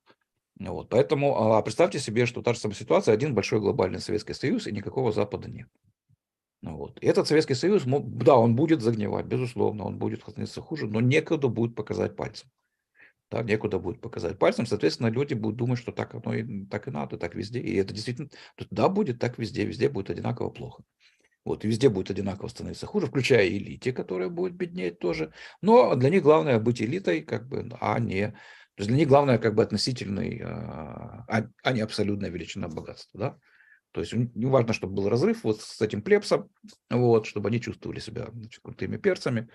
Вот. И это может деградировать очень, очень долго, гораздо дольше, чем если бы в ситуации, где были бы островки, условно говоря, свободы, где было бы процветание, и куда, значит, вот эти несчастные из тоталитарных стран могли бы смотреть как на предмет для подражания и на место, куда можно сбежать. Вот, когда таких мест на планете нет. Кстати, вот то, что с Украиной делают, это в том числе и попытка избежать таких мест вот любой ценой. Да? То есть они прекрасно понимают, что и Украина, и Россия это места, которые, ну, надо долго зачищать, прежде чем сюда, значит, ну, здесь могут, значит, утвердиться глобалисты. Вот, потому что здесь никто не испытывает чувство вины перед неграми, там никто не испытывает там особых, несмотря на все попытки раздуть, значит, все эти якобы существующие проблемы между мужчинами и женщинами, тоже как-то плохо ведутся. Вот, ну, короче, плохие люди здесь живут, вот, консерваторы в их терминологии, вот, поэтому надо с ними что-то сделать, чтобы они долго не смогли ничего из себя представлять, да, то есть посадить сюда оккупационную власть. Вот, ну, идея была отдать это русским первоначально, как бы, чтобы, ну, как бы, и всегда же, кстати, Украина считалась зоной ответственности России, да, грубо говоря. Ну, вот по негласным разным всяким там вот этим вот штукам. Это можно было проследить по разным там дипломатическим жестам там и прочее. Вот это все, это вот те, кто умеет это считывать, они это считывали, и это, ну, как бы известные как бы все вещи. Вот. И возмущение товарища Путина, оно связано именно с тем, что, значит, с нарушением вот этого, значит, фактора, который казался ему незыблемым. Вот.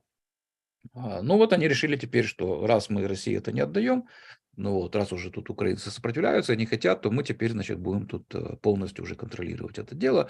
Вот. И контролировать таким образом, чтобы оно никогда здесь ничего не выросло. А для чего? Для того, чтобы сюда, значит, не бежали людишки как бы с Запада, и нельзя было показать сюда пальцем и сказать, что здесь лучше. Да? Поэтому здесь вот эти все налоги, поэтому здесь всякие гетманцамы, поэтому здесь это все безумие как бы во время войны, вот, которые буквально вот напоминают, что называется, пир во время чумы, да, то есть вот, ну и вот это удивительно, ну, собственно говоря, как это делается? Это что, им рассказывают, значит, какие-то дают шифровки, там присылают из штаба рептилоидов? Нет. Есть один очень простой способ, как это можно делать, да, и это делается сейчас. И наши чиновники это не скрывают. А именно то, что чиновники живут не за счет налогов с украинцев. Это общеизвестный факт, вот, который недавно, опять-таки, всплыл, тогда, когда вот был скандал с этими выплатами, значит, военным, верните там 30 тысяч и так далее. Когда эти, значит, начали рассказывать, что армия финансируется из бюджета, а вот мы чиновнички, живем за счет западной помощи. То есть что это означает? Что чиновничек никак не связан вообще с объектом своего, значит, управления. Опять-таки результатов даже в сильно искаженном вот этом виде, в виде просто сокращения поступления налогов, он не видит на себе, не ощущает. Да? Вот. Он ощущает совсем другие стимулы, вот. Он может вытворять, поэтому здесь, он может здесь поэтому карантины вводить во время войны, вот, когда весь мир уже поотменял, да, и вот это вот все вытворять, именно по этой вот простой причине, что он даже, он даже как бы деньги получает не с тех, кого он здесь грабит, да, он грабит американский народ. Вот. То есть ему дают тех, кто грабит американский народ, соответственно, ну, понятно, что он реализует интересы тех, кто дает ему деньги, как бы, и поэтому он может вытворять здесь что угодно. Да? То есть любой такой режим, он, если он именно находится в национальных рамках, он рано или поздно сталкивается с ответкой в том виде, что деньги закончились, да, что надо немножко гайки отпустить. Вот. И отсюда, собственно говоря, и все эти идеи спускания как бы власти вниз, потому что чем ниже этот уровень, тем ближе эта связь, грубо говоря, с народом, а точнее с его карманом.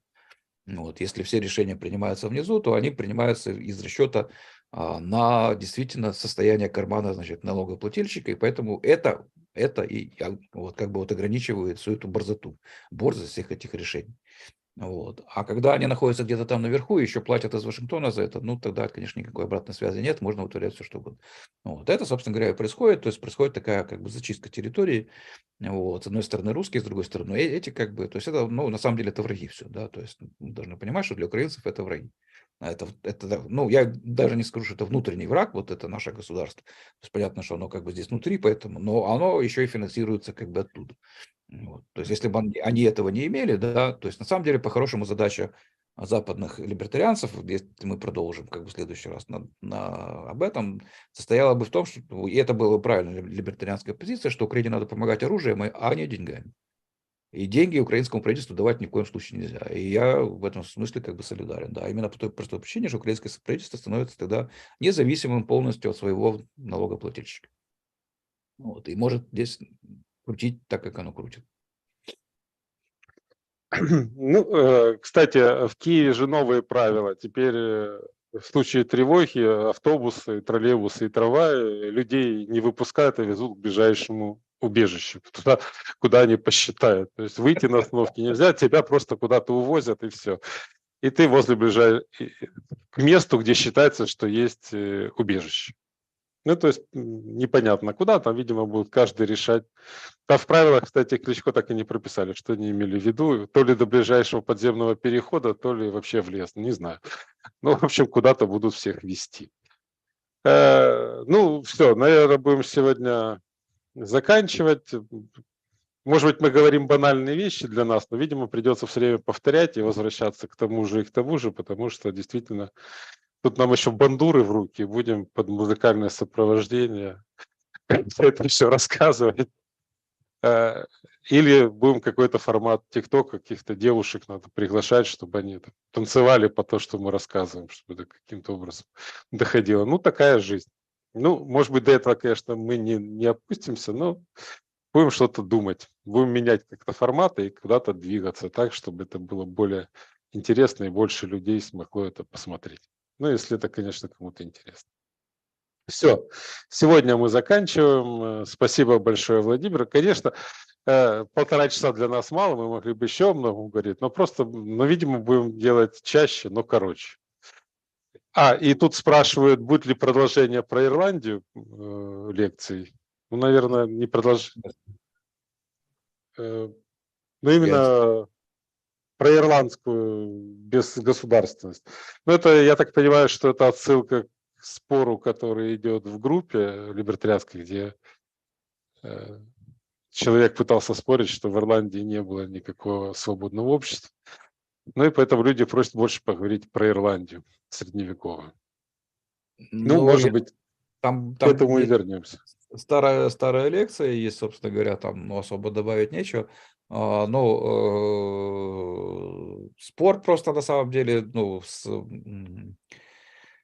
сводится к тому, что значит, оппонент под государством понимает что угодно, только не государство, да, то есть, ну и в такой ситуации, конечно, вот, то есть в Ирландии не было государства, то есть нельзя сказать, что это общество, опять-таки, было там либертарианское или еще какое-нибудь, нет. Там понятно, что были элементы там и так далее, это лучше, чем феодализм английский, который там был рядом там, и тому подобное. Вот, но государства там не было, то есть там не было правящей группы, которая с территории собирала налоги в свою пользу. Вот. Поэтому государства там не было.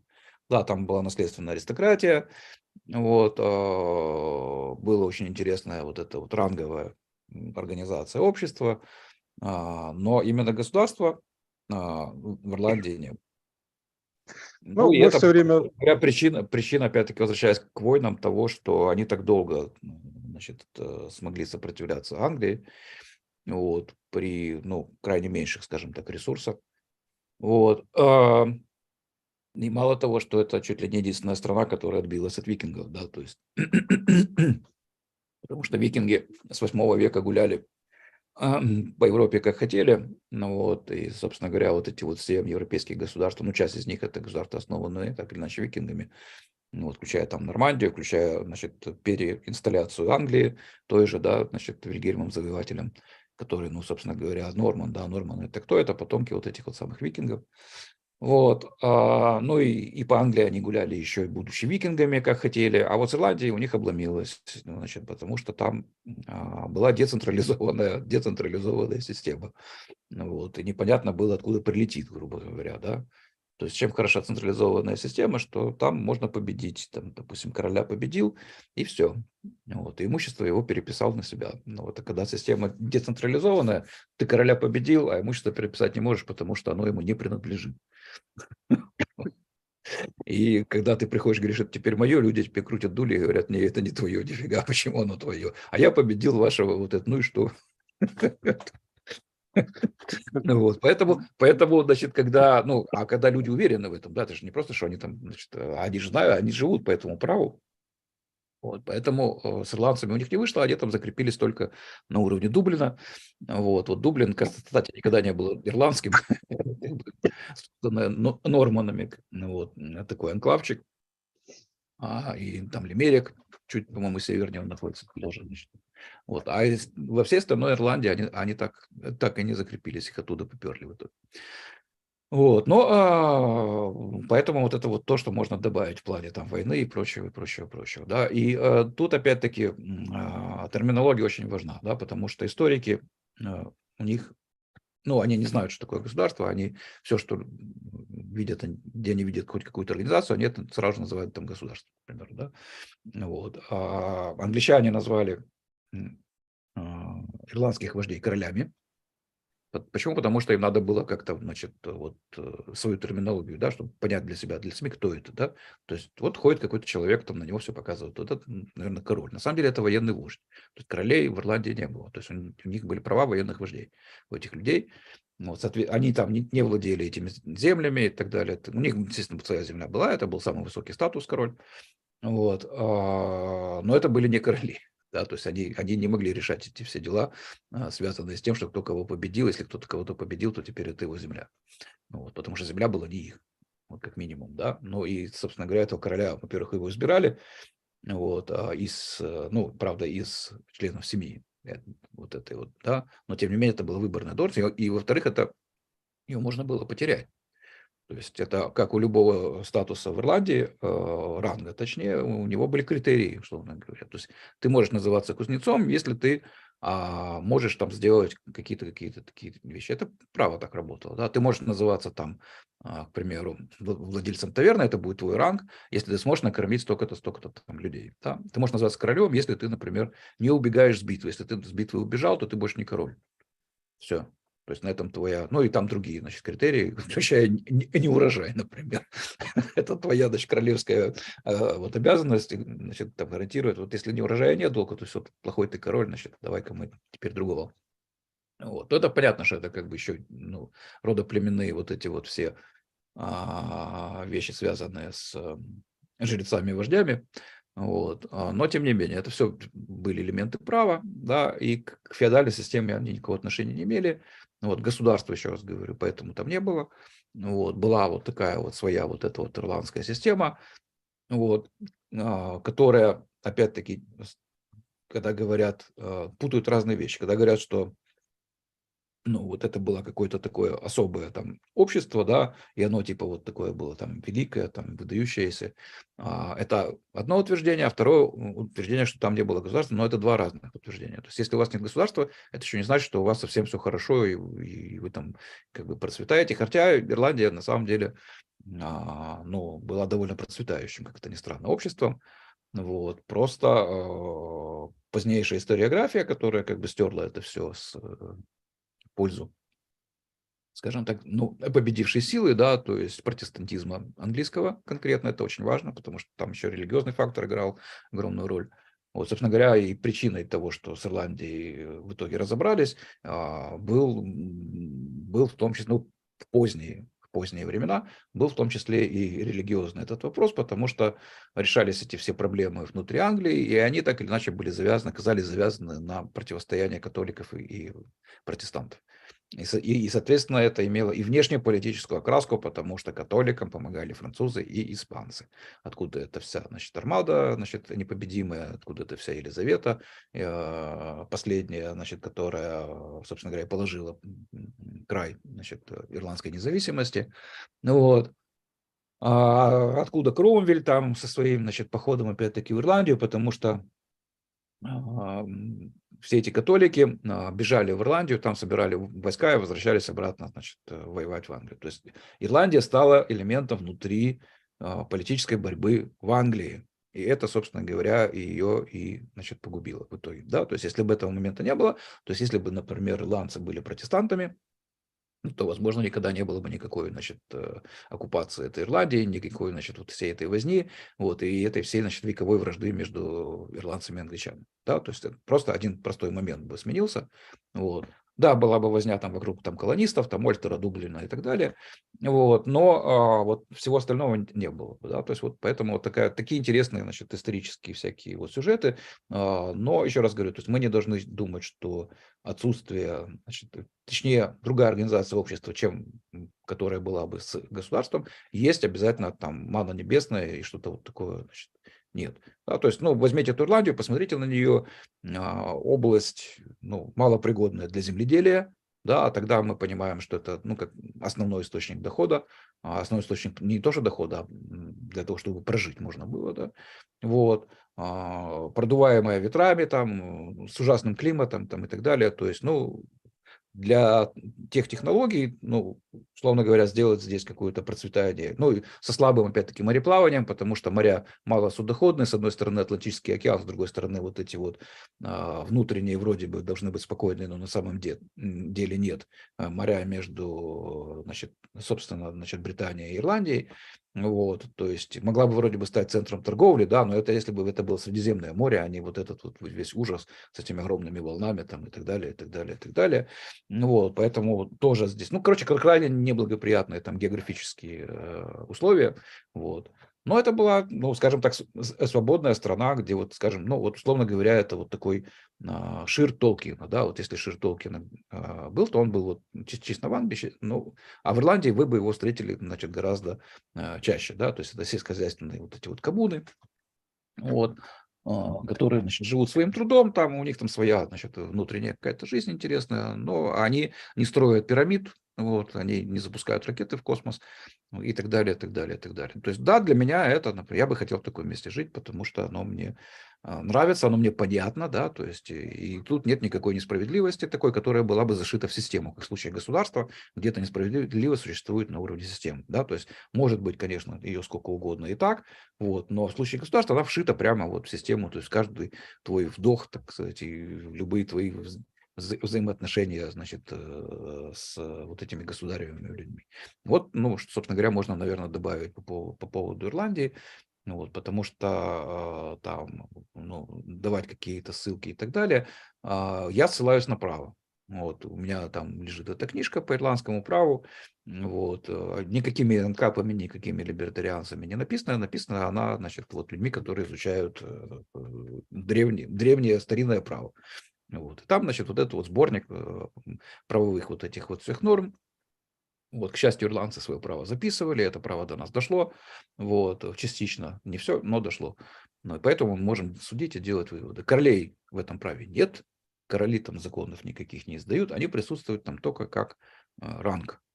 Только как ранг, который, значит, а все право сосредоточено в руках отдельной касты, которая называется бригун, вот, которая равно распространена. Поэтому там нет никакой, значит, территориальной юрисдикции, вот, и прочей фигни, которая характерна для государства, которая считается, что никак обойти нельзя. Кстати, вчера, все, уже заканчиваю, извините, это просто, ну, любимая тема, ну, одна из любимых тем. Буквально на днях наткнулся на высказывание никого иного, как судья Коук был такой героический персонаж английского общего права.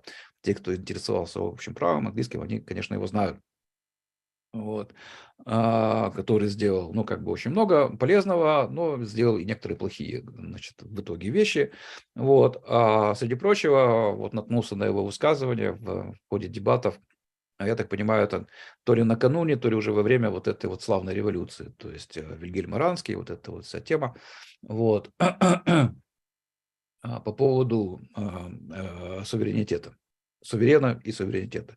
И вот судья Коук, значит, который считается, ну, великим правовым авторитетом в общем праве, вот, говорит о том, что ни в Магне-карте, ни в других, значит, вот документах, ни в самой, ни в ее подтверждениях, да, а мало кто знает, что этих Магн-карт было, значит, еще энное количество на самом деле в самой Британии.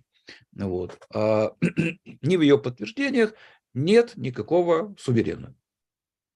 А речь шла о том, что давайте мы там куда-то, я уже не помню, куда именно всунем, значит, здесь, значит, там суверенитет и так далее. Вот. Он говорит, а зачем? Все функционировало прекрасно, без всякого суверена, и мы в источниках этого суверена не видим, его нет. Вот. Вот это вот к вопросу о юрисдикциях, да, то есть мы можем сказать, что в общем праве тоже нет никакой юрисдикции, ее не было, по крайней мере. Верховного суда в Англии не было, он только вот придумали относительно недавно туда, сунули этот Верховный суд. Не было там вот этого вот всего, вот. И как бы долгое время оно так функционировало, ну, относительно хорошо, вот, потому что все до сих пор как бы умиляются, ой, посмотрите, как прекрасно все работало там и так далее. Вот, понятно, что сейчас, конечно, никакого общего права уже практически не осталось. Вот, но осталось оно на уровне того, что мы называем гражданское право, все остальное, конечно, уже поломали, все, что могли. Вот. Но, тем не менее, опять-таки, суверена в общем праве нет. Он появился там, на самом деле, только это получается у нас конец 18 века, это доктрина Блэкстоуна. Вот, доктрина Блэкстоуна, так называемый парламентский суверенитет, вот тогда там появился суверенитет, потому что, ну, со всех сторон пихали, значит, британ, кто у вас суверен, блин, ну, давай, вот у нас у французов, значит, вот это, а у нас вот это, а у вас кто, да, это же, помните, Иван Грозный писал письмо, значит, когда его отшила эта самая Елизавета, а кто ты такая, там у тебя людишки творят, что хотят, ну, вот, да, то есть вот это вот возмущение искреннее, которое, значит, русские испытывают по поводу англосаксов до сих пор. Это вот одна из, по-моему, главных причин ненависти, значит, вот этой всей. Но, с другой стороны, что англосаксов уже нет на самом деле, то есть они зря стараются, уже уничтожили эту цивилизацию практически, вот, сами себя. Вот. Так вот, вот когда появился, значит, Blackstone со своим парламентским суверенитетом и с очень сложной конфигурацией, которую Дайси пытается объяснить, значит, которая называется «король в парламенте», и вот эта вот фигня, значит, такой гибрид «король в парламенте», вот он и обладает суверенитетом. Вот он и есть суверен, вот наконец-то они это придумали, значит, Blackstone, а за ним, значит, Дайси. Дайси, на секундочку, писал уже в конце 19 века, значит, а книжки уже вышли его в 20 веке, в самом начале. Вот, поэтому вот только тогда они, значит, всунули туда вот этого суверена как-то, причем такого, значит, хитро вывернутого, чисто английского такого, что хрен поймешь. Вот, такой, как из «Алисы в стране чудес», да, король в парламенте, то есть вот это вот какой-то шляпник, значит, там безумное чаепитие, вот это все оттуда. И рядом сидит король в парламенте, как суверен. Вот.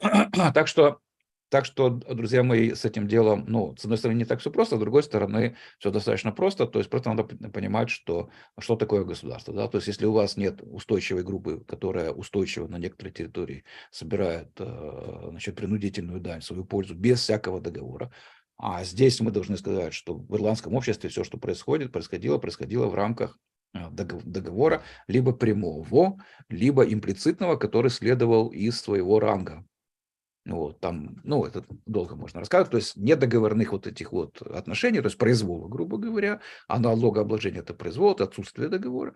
Вот, и, кстати, и в феодальном обществе, поэтому налогов тоже не так много, как могло бы быть, потому что там все эти выплаты и все прочее тоже, как правило, часть договора тоже, да, поэтому многие говорят, что феодальное общество – это типа тоже свободное общество, ну, в том смысле, что вот если либертарианцы ищут себе, значит, на что показать рукой, они могут смело показывать на феодализм. Да, это во многом действительно так, да, поскольку все, что там происходило в рамках либо прямых, либо имплицитных договоров, но налогообложение было, а вот в Ирландии не было. Вот, собственно говоря, вот так вот разница в этом. Вот, все, на этом все. Все, на этом будем сегодня заканчивать. Все-таки у нас получилась еще одна лекция, по ходу произошла про Ирландию. Неожиданно совершенно, такая под рисочкой. Ну, те, кто досмотрит до этого места, тот молодец. Тех, кто не досмотрел, досмотрит позже. И самое главное, ритуальная фраза. Тех, кто еще не подписался, обязательно подписывайтесь, ставьте лайки, дизлайки, пишите комментарии. А мы встретимся, надеюсь, что на следующей неделе, в следующую субботу, а может быть через неделю. Ну, посмотрим, как уже получится. Все, всем спасибо, до свидания и до следующего раза. И большое спасибо, Владимир, что